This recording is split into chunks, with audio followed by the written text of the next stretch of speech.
Hey everyone, welcome to our second or part two on a series on cannabis Q&A questions.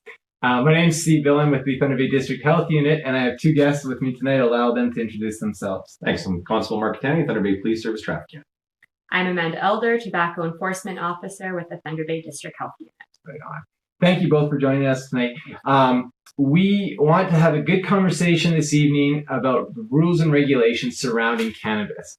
As you know, cannabis became legal or was decriminalized in October 2018, so we're just over a year into it now. But there still remains quite a few concerns, questions, things that we're just not sure about yet. And we thought, you know what, we'll bring some experts in who can provide answers and direction on that. This whole this Facebook Live series on cannabis comes out of a partnership or a collaboration that we've done with the Drug Awareness Committee. And it's part of one of their, the prevention pillar of the Thunder Bay Drug Strategy. This past summer, we did a survey across the Thunder Bay District, and it was on the topic of cannabis, and we wanted to find out, what do folks want to know regarding cannabis? We had over 2,000 respondents who chimed in and had tons of questions. And so a couple weeks back, we did our first part, and that was on edibles. Many of you perhaps have tuned into that one as well. And a lot of the questions that came out of the survey, we reflected back in that episode. And so our second topic is rules and regulations. A lot of questions regarding possession and driving and cannabis in the workplace. Where can I consume cannabis? Where can I smoke it? Things like that. All those kind of questions have to do with this topic of rules and regulations. And we have two experts who can speak to that tonight. And so we want to spend half an hour, 45 minutes perhaps, fielding your questions as you come in and seeing if we can't help you have a better understanding of this whole topic, which is a little bit unwieldy to say the least. We do have a few questions that have come up over the last few days, submitted by some of you, as well as some of our own that I think we can get the conversation going with. And so maybe we'll start there, Mark. Sure. The first question I want to ask is, so why are there restrictions on how much cannabis someone can possess? So as I was saying before we went live, I can't really speak to the rationale behind why the law was made the way it was. Of course, that comes at a much higher level of government than police. What I can say, though, is that before cannabis was legalized, it used to be that the limit a person could have on their body at any one time was 30 grams. Okay. And then if you had under 30 grams and you were caught with it, it was still an offense, but it was a summary level offense. So basically a low level offense. Okay.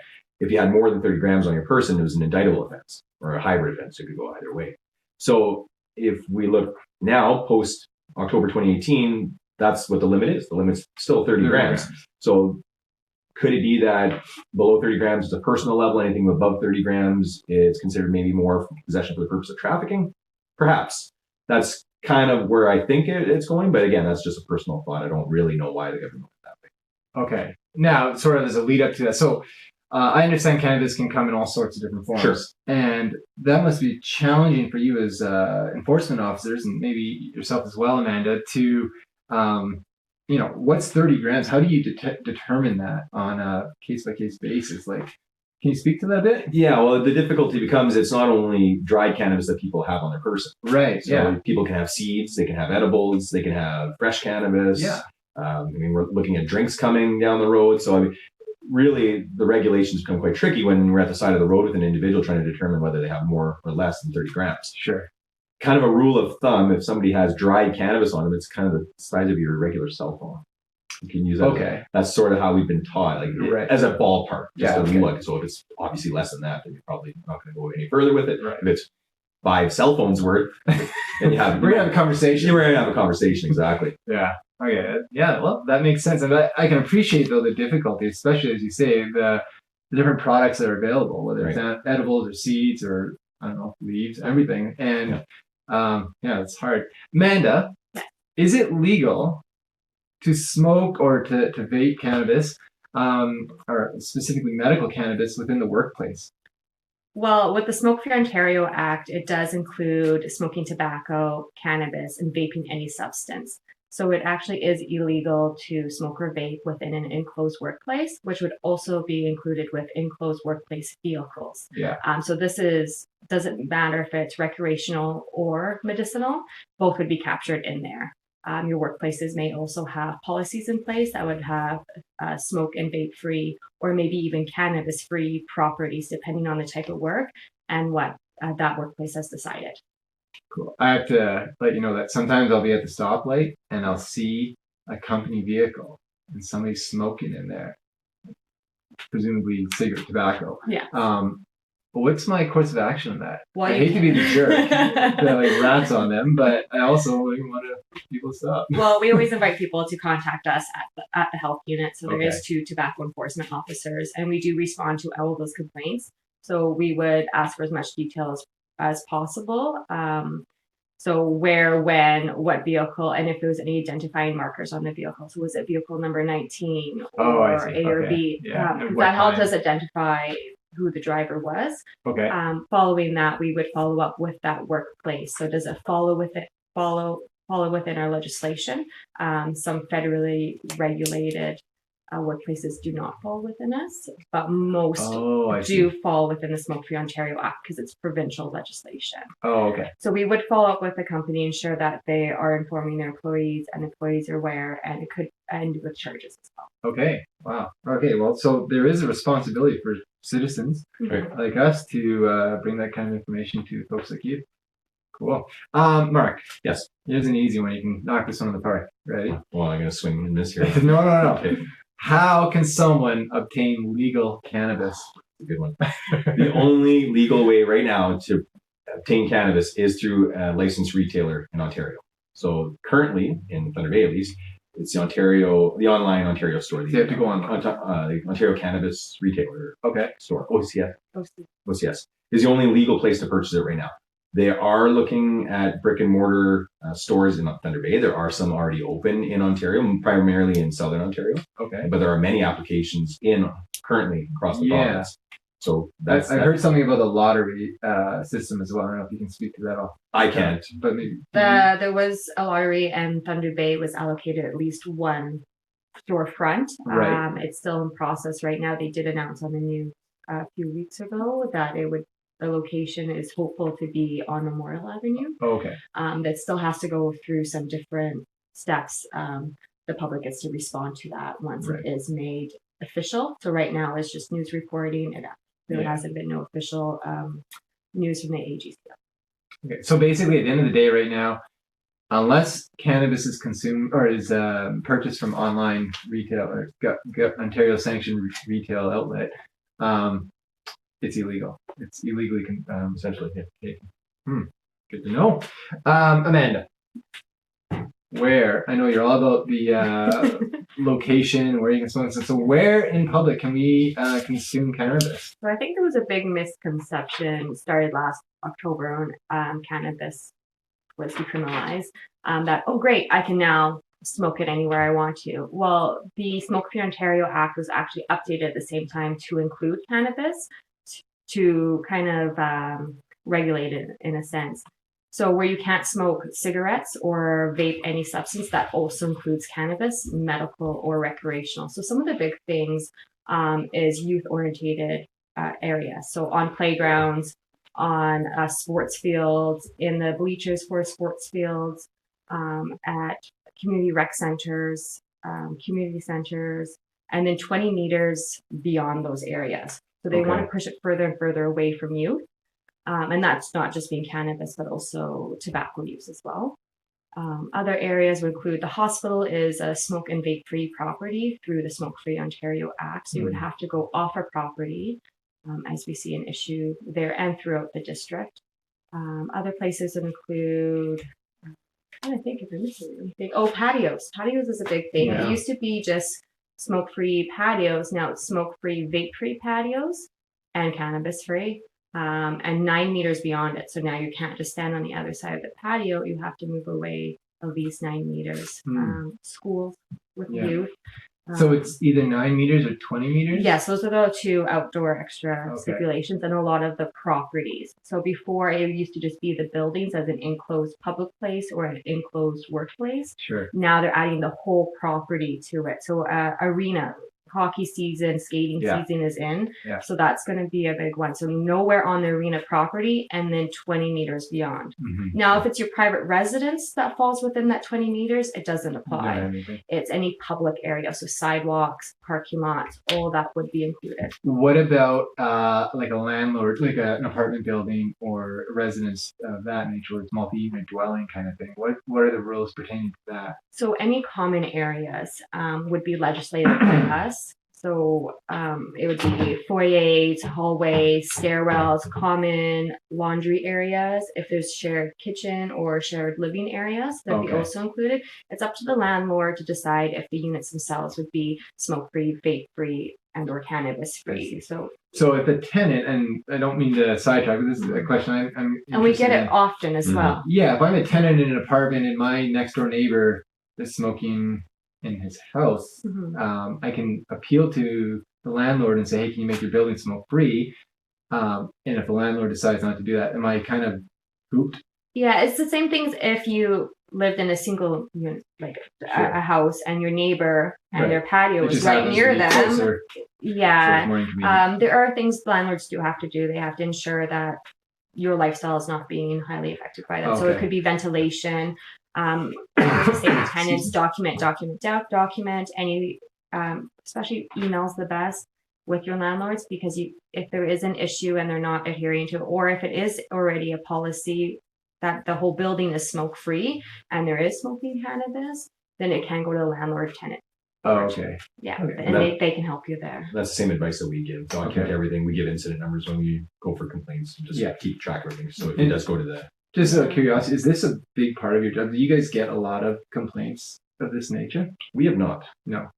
Okay. I get lots of questions about tenants and even homeowners as well. It's not just the landlord-tenant disputes, but there is a lot of that. I think we see that more and more units going smoke and vape free. It's the remainder ones that have they can put it for the new apartments and new people moving in, but those who are already in place, they're kind of grandfathered in until they move. Right. So if someone is happy where they're going to stay there for 20 years, the whole building's not going to be for 20 years. Sure. And just as a reminder, this applies to smoking tobacco, vaping, and smoking cannabis or vaping smoking cannabis. Tobacco or cannabis and vaping any substance. It's the easiest way to say it. Okay. So I think you've answered a few of the questions regarding areas to use in, and maybe I'll move on then. So Mark, is it legal to transport cannabis from province to province? What's the rules around that? So I can only speak to what's legal in Ontario. Okay. You'd have to check with other provinces for reciprocity. Okay. But essentially, if the person legally obtained the cannabis in their own province, it's with them when they travel into Ontario, and they can legally possess it while they're here in Ontario, then it's okay. Okay. So, for example, if you looked at Manitoba, they legally purchased it at a retailer in Manitoba. If they traveled with them across the border, and they were of age and in a position where they could lawfully possess it here, that's fine. That's fine. If they were of age in the province they acquired it, but underage in Ontario, that's where it comes from. I see. You can't ship it ahead of the other things. And does each province have pretty distinct rules on all this? You may be able to speak to this, but typically the cannabis laws reflected the tobacco laws. So for Ontario, it's 19. The next province might be 18. I see. So, and usually reflects the alcohol laws too. Right. Right. So, interesting. All right. Well, that's great. Sorry, So I guess this year, when traveling to different provinces, is there a limit to how much a person can have on them at one time? I think you'd have to check with the province that you're traveling to. Sure. What are the laws about driving and cannabis use? Because I understand that you can be under the influence when you're smoking or when you consume cannabis.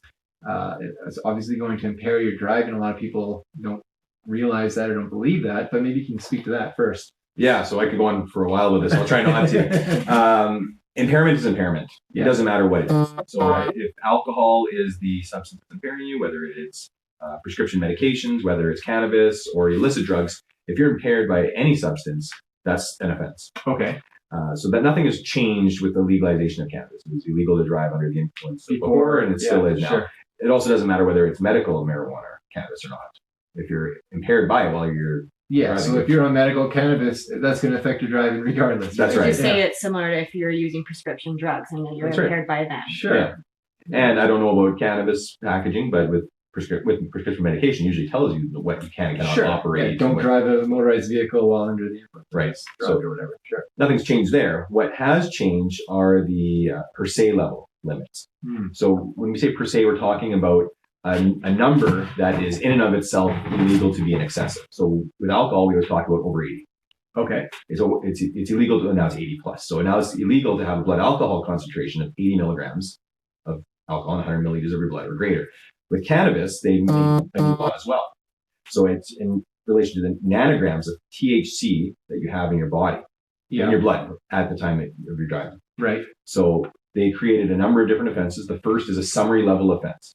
So if you have over 2 nanograms or greater per milliliter of THC in your blood, and up to, but not including 5 nanograms, that would be a summary level offense.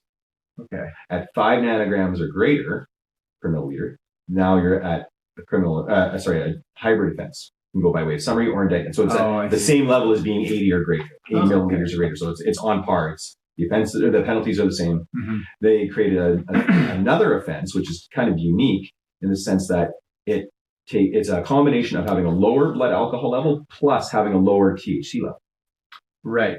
So 50 milligrams of alcohol in 100 milliliters of your blood, which would be the equivalent of a 3-day suspension at the road. Yeah. Plus a THC level of 2.5 nanograms per milliliter. And you folks now have the technology to be able to measure that on the road if you pull someone over? We have a couple of different ways that we can detect somebody's actual THC level. The primary way that we do use it is through blood analysis following a drug recognition evaluation. That's the primary way. The drug screening tool at the roadside won't give us a specific nanogram level. It'll tell us that they're in excess of a limit, a cutoff threshold level. Okay, so that's good. Right. Interesting. Wow. Man, what's been the transition like for you in the force as you guys have, had to enforce these new regulations and employ these new tactics and things to ensure that we're driving is safe? We haven't seen a large uptick in the number of cannabis impaired drivers. Okay. We have seen an overall increase in drug impaired drivers from any type of drug. Cannabis is often present in the blood of the people that we catch and have their blood analyzed, but it's not often the one and only drug impairing factor. Sure. Where we are seeing primarily is unlawful transportation. Okay. And I think we'll probably get to that question shortly. We'll get there. But that's the main offense that we're seeing at the roadside in relation to vehicles. It's people not transporting in a lawful way. And that's pretty costly a ticket. Yeah, how much would that be? Just instill fear in our $240, give or take. It's on the same level as having unlawfully stored liquor. Right. And actually, on the cost of or on the topic of fines, what are the fines that you folks enforce or distribute? So the main fine would be smoking or vaping cannabis in a prohibited place, so on playgrounds, in arenas, and schools, and that's $305 charge. Wow, you guys need to step up your game a bit. Yes, all the provincial level. That's great. Well, so I hope that those who are listening, we've got about 10 or so people who are tuning in right now, which is great. And there's always time later on, like I said, if you have questions that you can address those, or you can ask those questions later, and we'll definitely get to them. If you do have questions now, though, by all means, post them below, and we'll make sure to get to them. So, regarding transportation with vehicle or with regards to cannabis, you can have cannabis in your car. You can, but under very strict guidelines. Okay, spill it. So there's basically 2 ways you can transport it lawfully. The first is it has to be in the original Ontario retail store packaging. Container, sealed. Okay. And cracked open. So same with alcohol. It's the same if you had a beer. You can have a sealed bottle of beer beside you, but as soon as it's been cracked open, you're done. Okay. So that's one way. The other way is if it's fastened in baggage not within access of any occupant of the vehicle. And that's where it's often confused, is that people say it's not in access of the driver, it's of any occupant of the vehicle. So in other words, it has to be in the trunk. The trunk. Yeah. That's the safest place. Safest way, the easiest way. Then you're not running into those problems. Right. So as long as the packaging is not tainted, it's not sealed, or not open, still sealed, and if it's in the trunk, out of reach of any of the passengers, you should be okay to transport it. Correct. Right? Within the amount that you're allowed to transport. Correct. Boy, lots of And within the borders that you're and within the borders, provincial borders. And the age restrictions. And it's very easy. Oh yeah. Very easy. Yeah, no wonder. Okay, great. So how much does it affect someone's ability to drive? That's a question I've always wondered as well. And it's almost an impossible question to answer. Of course. I know, and everyone's all disappointed on a big letdown. Cannabis is not the same as alcohol. Alcohol is very predictable. It's been studied thoroughly for decades. We know what it does to the body. It's water soluble. It goes where water is. Cannabis is not like that. It's fat soluble. It goes to where your lipids are. Right. We talked about this during our edibles conversation. That's way more science than I wanted to get into. Yeah, for sure. So, but what it means is that it doesn't affect the body in the same way, the same timelines, in the same manner. If you have a tolerance to it, you can develop a tolerance, or and just like alcohol with different strengths, cannabis has different potencies. Right. And we're seeing, like, when we're talking about shatter, which is illegal, of course, but when we're talking about shatter, you're talking about potency levels as high as 90%. I don't know what shatter is. What's shatter? It's essentially like baking the oil on a pan. Yeah. And then you shatter it. Yeah. Wow. And then you have glass-like pieces afterwards that have an incredibly high potency rate. How do you consume that? You just like suck it? Well, you actually boil off a little bit of it and then smoke it out. Oh, so it's not your Woodstock weed. We're Right. talking about levels that are way up in the 90s. Right. That's going to have an impact. That's going to have a much higher impact on your ability to drive. Yeah. Man, so I can see this just being a huge mess, or at least an area that needs a lot of study and research in order to get to the place where we're at now with alcohol, where we can, give a breathalyzer and know very concretely, very directly what the levels of intoxication are. We're not there yet with cannabis because there's so many different variables. No, for per se level offenses, you're right. We're not. The science is not as developed as alcohol. But it'll get there probably. But where we are developed, and it doesn't matter whether it's alcohol or cannabis or any other drug, is standardized field sobriety testing and then the drug recognition evaluation. Okay. Shameless plug here. Yeah. Maybe speak to that. Yeah. So standardized field sobriety testing is what you see at the roadside. We've often seen on TV where, to walk the line. So it's a 3-test battery. Yeah. It takes about 10 minutes. And trained officers are looking for signs of impairment. We're not looking to see what your levels are. We're not looking to see, what you're under the influence of. Are you impaired now at the roadside? And that's all you need right now too. And that's what you need. And that's the equivalent of the roadside screening device for alcohol. Either will show that you're committing an offense. Right. So you perform poorly on SFST or field sobriety testing, you're placed under arrest, brought back to the police station for the drug recognition evaluation. Okay. That's a much longer, more comprehensive test. Right. Upwards of an hour, depending on how cooperative. And they take you downtown to do that. Like that at the station. Right. Yeah. And that's involving some of the same tests that we do at the roadside, but it also involves checking your eyes under different lighting conditions, see how your pupils react. We're checking clinical numbers, your pulse, your temperature, your blood pressure. And at the end of the day, at the end of the evaluation, we take the totality of the entire investigation, all the driving evidence, what we saw at the roadside tests and what we saw during the evaluation, and we make a determination whether you're impaired and by what category of drug you're under the influence of, or categories. Okay, interesting. That leads us to a lawful blood demand. That blood gets drawn, or bodily substance, it can be urine, it can be other bodily substances, sent away for analysis, and then that toxicology report comes back, confirming our calls. Right, and then charges are laid. Charges would be laid the day up, and then that just further confirms. Okay, yeah, cool. We got our first question. Thanks, Joanna. She's asking, what are the rules around growing your own plants? Great question. Yeah, what are the rules? How can I grow as much as I want in my house, in my basement? I imagine not. Four plants. 4 plants per dwelling house. Per dwelling house. So it's not 4 per person. Not 4 per person. That's the follow-up question that we always get. I've got 6 kids. That means I can have 24 plants. No, it's 4 plants per household. And that's for recreational use. Correct. Anything above that, basically producing it. Yeah. And that's so yeah, okay.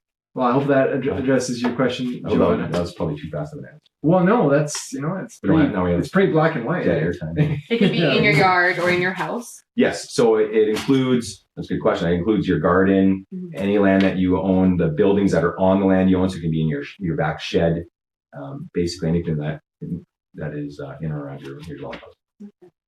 Okay. I have gotten this question before from a caller, and they were asking about growing and their yard backed onto a school, but the yard was fenced. And they were wondering if the 20-meter rule applied also for growing, and it doesn't. It's actually just the use. So just, Interesting. yeah, because it is their own private dwelling. Yeah. Yeah. Okay. But you couldn't smoke in your backyard. if You it- could, because it's not a public place. Oh, I see. Yeah. Even if it was less than 20 meters. Okay. Mark, we got a lot of questions for you. Yeah, that's right. Sorry, man. That's You know, okay. you've answered so succinctly. We don't need to ask anyone. It's I'll just keep wonderful. rambling. Yeah, I know. This is great.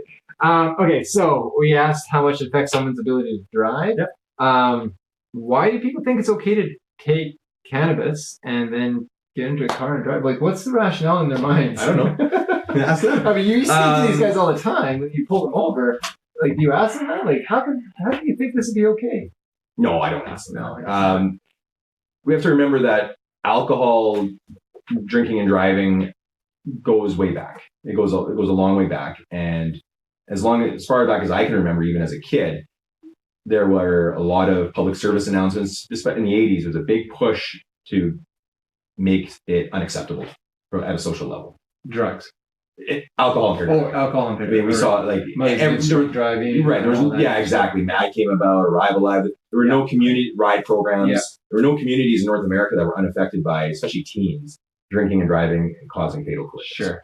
So in the 1980s, you saw a big push towards messaging, campaigning of all different types, increase in law enforcement, increase in training and tools, which led to a significant drop off in alcohol impaired driving in the 1990s and 2000s. Interesting. So is that messaging had a direct correlation on improvement and Absolutely. It's always a two-pronged approach, Yeah. education and enforcement. absolutely. Fast forward now to cannabis. We're not, and again, my opinion here, I don't think we're at the same level as we were with alcohol in the 1980s. I don't think we're at that. I think we're doing a great job, but I don't think there's that negative stigma yet as much about using an impairing substance in driving. Oh, I see. So maybe the messaging hasn't been as effective at this point. Maybe. The I think education has it's going to take more social pushback against it Right. for it to really take hold. and hopefully it won't take loss of lives and Of course. and over. And And reality is it might. And that's why we're doing this tonight. Yeah. That's why we're doing the education. That's why Yeah. we do enforcement through ride programs Sure. to make sure that the lives aren't getting Yeah. lost. A big part of your guys' work is education, Absolutely. right? Yeah. And I think we often overlook that and think, oh, they're all about enforcement. But really, I know a lot of police officers who spend a lot of their time just drilling messages into folks' head, just like we do in public health, drilling messages into folks' head to understand the risks and responsibilities. We've dedicated school resource Yeah, there you officers go. because that's really where you have to start with the Starts in messaging. schools, sure. You have to start with Yeah. the youth and get the values instilled at an early age. Yeah, absolutely. Well, Yeah. thanks. I appreciate that. Are there hours or is there a set amount of time typically that I should, I kind of know the answer to this, I think, but I'll ask it anyway, let you speak to it, that I should wait before I drive after I consume cannabis? That's probably the number one question we get asked. Like, how Oh, really? long how long do I have to wait before I can drive Sure. safely? If it changes the way that you feel, it will change the way that you drive. Changes the way you feel. Yeah. So if you feel differently, then you are going to drive differently in some manner. That's a safe rule of thumb. So what we suggest is if you plan on consuming cannabis, don't drive. Sure. It's just that Right. simple. Right. We can't say wait 2 hours or 4 hours because every individual is different. Every type of cannabis can be different. Yeah. So if you're going to be using it, just don't drive. Makes sense. Yeah. Message we need to drill home. Right. Absolutely. Okay.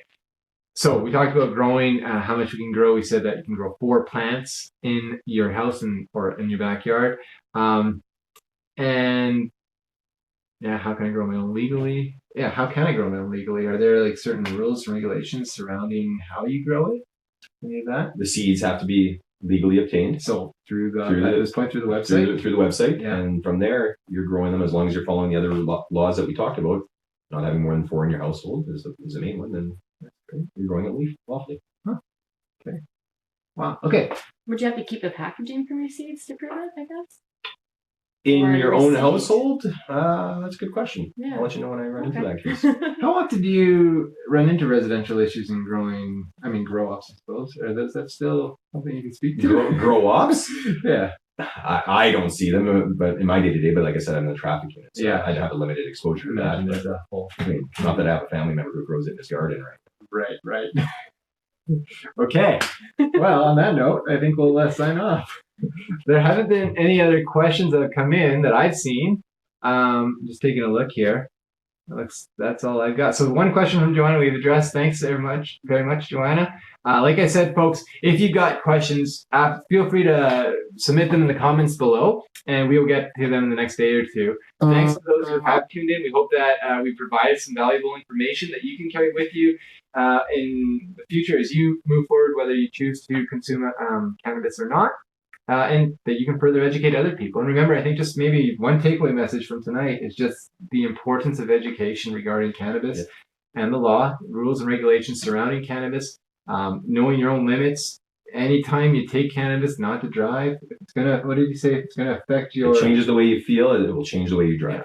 Change the way you feel, it's gonna change the way you drive. Absolutely. So thanks very much, Amanda. Thanks, Mark, for your help and for answering these questions. And we'll leave it there for now. Have a great night, everyone. I guess that's it.